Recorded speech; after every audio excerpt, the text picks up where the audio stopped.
পাননি, এভাবে সত্য কথাগুলিকে মুখ ফুলিয়ে নির্ভয়ে বলা যায়নি। এখন এই পরিবেশ আল্লাহ তৈরি করে দিয়েছেন। আচ্ছা, গ্রীষ্মকালে জমিন ফেটে যখন চৌচির হয়ে যায় তখন বীজ বপন করলে বীজ থেকে কি হয় না, গাছ হয় না। কিন্তু যখন আকাশ থেকে বৃষ্টি বর্ষণ হয় তখন যদি একজন কৃষক যে বুদ্ধিমান সে ওই মুহূর্তটাতে হাল চাষ না করে তাহলে কি তার বীজ বপনের সময়টা কি আসবে নাকি? সময়টাকে জমিতে নামাল দিতে হবে, ট্রাক্টর দিতে হবে, এরপরে জমিকে ফসল করার পরে বীজ বপন করতে হবে, তাহলে তো ফসলের আশা করা যায়। কথা ঠিক কিনা? অর্থাৎ জমিন প্রস্তুত, বাংলার জমিন প্রস্তুত, আলহামদুলিল্লাহ বলেন। আলহামদুলিল্লাহ। এখন আমাদের কাজ এই জমিনকে কি করা, চাষ দেওয়া, এই জমিনে বীজ বপন করা, এই জমির রক্ষণাবেক্ষণের দায়িত্ব পালন করা, তাহলে আগামীতে ইসলামের ফসল আমরা ঘরে তুলতে পারবো। কথা বলেন ঠিক কিনা?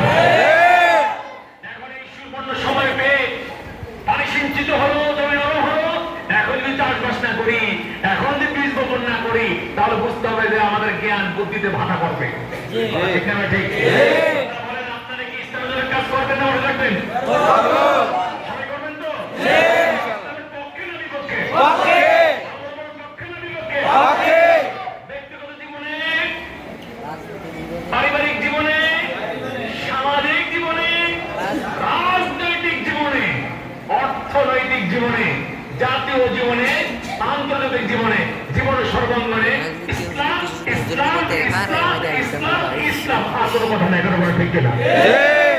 ইসলাম আছে যেখানে আমরা আছি সেখানে, আল্লাহ রাসূল যেখানে আমরা আছি সেখানে, আলেম ওলামা যেখানে আমরা আছি সেখানে।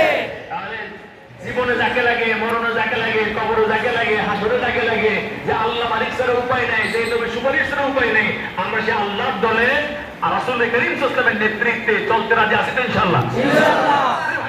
এবার সব লোকজন একত্রিত হয়ে ছোট্ট নবীজির কাছে, ঘরের দরজায় গিয়ে সব লোকগুলি নবীজির কাছে উপস্থিত। নবী করিম সাল্লাল্লাহু আলাইহি ওয়াসাল্লাম বলল, হুজুর আপনি কালেমা পড়ি আমাদেরকে আপনার আদর্শে শামিল করে নিন। যারা বলেন সুবহানাল্লাহ। ইসলামকে দমন করতে আল্লাহ তাআলা চাইলেন ইসলামকে প্রস্ফুটিত করে দিতে। ইউরিদুনা লিইউতফিউ নূরাল্লাহি বিআফওয়াহিহিম ওয়াল্লাহু মুতিম্মু নূরিহি। নারে তাকবীর। আল্লাহু আকবার। বাতিল শক্তি চায় মুখের ফু দিয়া ইসলামের বাতিকে নিভিয়ে দিতে। আল্লাহ বলেন, আল্লাহ তাআলার ইচ্ছা তিনি নূরকে পরিপূর্ণতায় পৌঁছাবেন। যারা বলেন সুবহানাল্লাহ। আচ্ছা বলেন তো, ইসলামের এই আলোর সুইচ কার হাতে? আল্লাহর হাতে। আপনি আমি ফুদিলে নিব না, বাতিলেরা ফুদিলে নিবে না। এই যে মনে করেন বিদ্যুতের বাতি চলতেছে, এখন যদি কেউ দাঁড়ায় এটার ফুদ এই নাকি স্যার কপি নাকি নিবে না। কোন লোক কোন সব থেকে গেলে ঢাকাতে প্রথম যখন বিদ্যুৎ এলো 19 শতকের প্রথম দিকে, সেগুলো ঢাকাতে জীবনে কোনোদিন বিদ্যুৎ দেখে নেই, এলাকাতে বিদ্যুৎ তো নাই। আর আমরাই তো কত বছর আগে বিদ্যুৎ পেয়েছি, মনে আছে না সবার? স্যার কপি হারিকেন সবাই তো জানাইছেন। আমি তো আমার ছাত্র জীবনে হারিকেন গিয়ে লেখাপড়া করেছি, চাকরি পড়তে আমার এখন মনে আছে। যাই হোক, ভাই সব বেচারা গেল ঢাকাতে। মেয়ে বললো, বাবা খাওয়া দাওয়া যেহেতু হয়েছে, রাতে বাতিটা বন্ধ করে শুয়ে পড়বেন, কোনো সমস্যা হলে আমাকে ডাকবে। এখন বেচারা খাওয়া দাওয়া শেষ করে পান খেয়ে কুলি করে এখন শুবে, বাতি তো বন্ধ করা দরকার। এখন ওরা কেন ফুদলি তো বাতি নিচ্ছে, তখন তো পুরো বাতি ভিতরে কাজ করে গিয়ে চলে এনার্জি। তো এখন মাত্র কয়েকদিন হলে এলো, তুমি দাঁড়ালেন, দেখলেন যে না আরেকটু দাঁড়ানো দরকার, চেয়ার একটা উপরে দাঁড়ালেন, ফুদ দিতে বাতিতে নিবে না, ঘটনা আরো জোরে ফু দিতে হবে, আরো জোরে ফু দিতেছেন। ফু দিতে দিতে অক্সিজেনের ঘাটতি জনিত কারণে ফাঁস করে পড়ে গেলেন। সবাইকে বুঝতে পারছেন? যখন পড়ে গেল আওয়াজের ভেতর থেকে মেয়ে দৌড়ে কি বাবা কি হল, বাবার রুমে আওয়াজ কেন? এসে দেখে বাবা তো চিৎপটা তেল পানি মাথা থেকে একটু চিৎপট করে হুশ এলো, বাবা হয়েছে কি? আহারে মা, দেশে কত বড় বড় স্যার এক ফুয়ে নিলে হয়, আমি আমার নাম রুস্তম আলী, আমার নাম কি রুস্তম আলী, সেই রুস্তম আলী তোমাদের আগের বাতি বন্ধ করতে গিয়ে তখন ফু দিলাম, লিখলো না, লাস্টে জোরে জোরে ফু শুরু করছি, লাস্টে কোন ভাবে তো পরে গেছি নিজে টের পাই নাই। মেয়ে বললো, বাবা এই বাতি দরকার আমার, সেই বাতি না ফু দিলে নিবে না, এটা হলো সুইচ, নিচে দিলে জ্বলে, উপর উঠেলে বন্ধ হয়। এবার মেয়ে দেখালেন যে বাবা দেখেন উপর উঠে দিলে বাতি কি হয়ে গেছে, তাহলে বুঝে গেল ফু দিয়ে এই বাতি নিবে না, সুইচ দিয়ে কি করতে হয়? ইসলামের যে সুইচ, এটা দুনিয়ার কোন মানুষের হাতে না, এটা সরকার হাতে, আল্লাহ। এই সুইচ কোন মানুষের হাতে নয়, বিধায় যারাই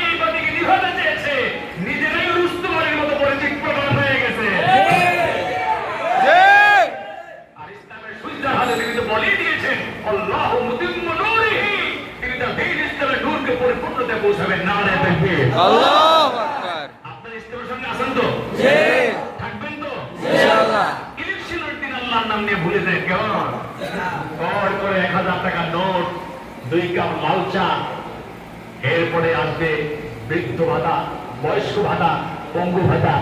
না, আমাদের কোদিকে দিতে হবে।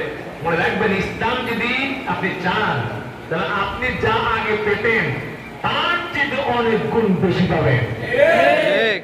আপনি যদি ইসলামকে প্রতিষ্ঠিত করতে পারেন আপনার ওয়ার্ডে, আপনার ইউনিয়নে, আপনার সংসদীয় আসনে, আপনার এলাকায়, আপনার দেশে, তাহলে আপনি বয়স্ক ভাতার জন্য ইউনিয়ন পরিষদে যাওয়া লাগবে না। চেয়ারম্যান মেম্বার এসে আপনার ভাতা আপনার ঘরে পৌঁছে দিয়ে যাবে। আপনি অটো রিক্সা নিয়ে চালানোর জন্য কাইফিরে পড়ে আপনাকে ব্যাঙের মতো চিৎপটা খাওয়া লাগবে না।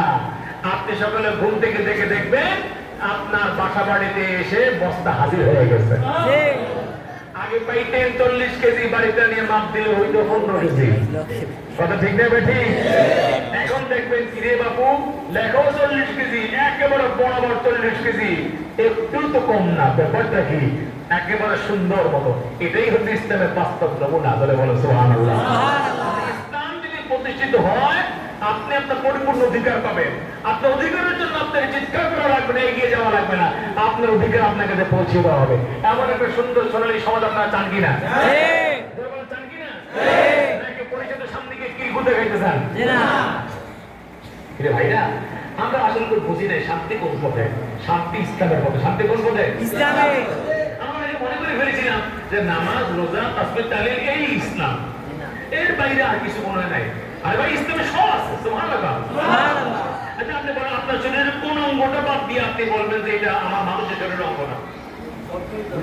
চুল মানুষের শরীরের অঙ্গ কিনা? না।